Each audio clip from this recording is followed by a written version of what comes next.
Hello viewers, আসসালামু আলাইকুম। এটি একটি সোলার চার্জার কন্ট্রোলার,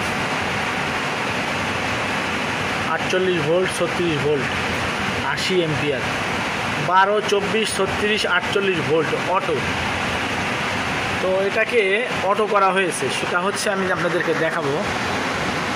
লাইটটা বন্ধ করে দিলাম। দেখেন, কারেন্ট চলে গেলে, ধরেন কারেন্ট চলে গেছে, এই অটোমেটিক বাতি জ্বলে উঠবে। এটা এই ম্যাগনেটিক কন্ট্যাক্টের দ্বারা করা হয়েছে এবং এখানে একটি 12 ভোল্টের রিলে আছে। রিলে এবং ম্যাগনেটিক কন্ট্যাক্ট দুটোকে সমন্বয় করে এই অটোটি করা হয়েছে।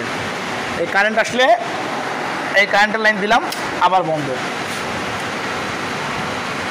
এটা এইভাবে অটো করা হয়েছে।